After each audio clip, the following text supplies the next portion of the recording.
Welcome to World Tide News, where we navigate the powerful currents shaping our world. Today we turn our focus to the Horn of Africa, where fiery rhetoric over the Red Sea port of Asab threatens to spark a new crisis between Ethiopia and Eritrea. Two high-ranking Ethiopian generals have startled the nation in recent weeks, openly claiming that the Red Sea port of Asab, now part of Eritrea, was given away illegally by a previous regime. የታሪክ ትስስር አለን ስንል ይሄ ባህር እኛ ጋር ነበረ። ይሄ ባህር አሰብ ነው የነበረው።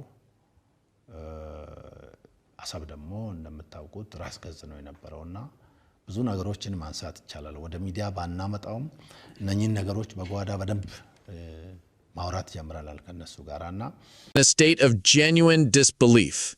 A senior Ethiopian military official has just made statements so irresponsible, so delusional, that they demand to be confronted with facts, history, and law. Major General Teshome Gemechu, Director of International Relations at Ethiopia's Ministry of Defense, claims Ethiopia has the right to demand sea access, specifically Asab. Their rhetoric is unambiguous. It is time, by any means, to return Asab to Ethiopian hands. Is this merely the bravado of rogue officers? A fleeting gaffe? Such speculation seemed plausible until the words came from the very top. During a primetime interview on the eve of the Grand Ethiopian Renaissance Dam's inauguration, Prime Minister Abiy Ahmed weighed in. He called the loss of Asab a recent historical blunder, just 30 years past. The mistake took place yesterday and will be corrected tomorrow, he said, signaling to Eritrea, and indeed the world, that he regards Asab's return as an achievable, perhaps inevitable goal. Yet shortly thereafter, the Prime Minister's visit to the Ethiopian Air Force yielded a stark, telling message.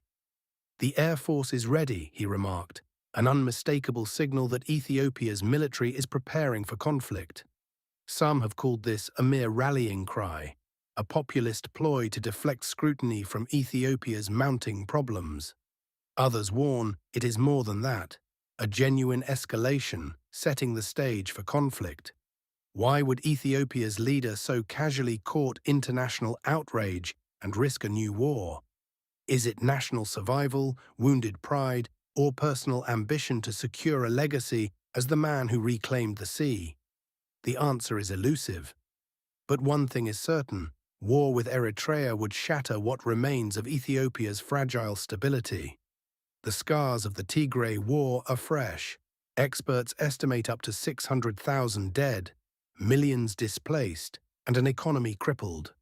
The Tigray Defense Forces came within 130 kilometers of Addis Ababa before a ceasefire halted the bloodshed.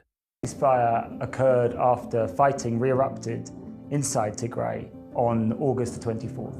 People are talking about hundreds of thousands of combatant deaths just in this last 2 months of fighting. You then have the region go into complete isolation again.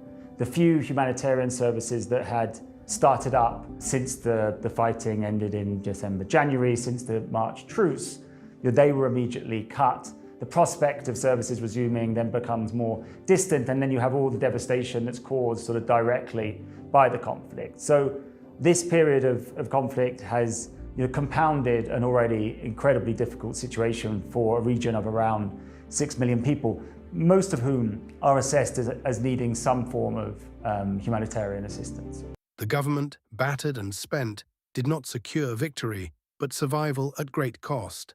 Against this backdrop, the idea of waging war on Eritrea, a nation with a battle-hardened mechanized army, disciplined forces, and modern weaponry, borders on the reckless.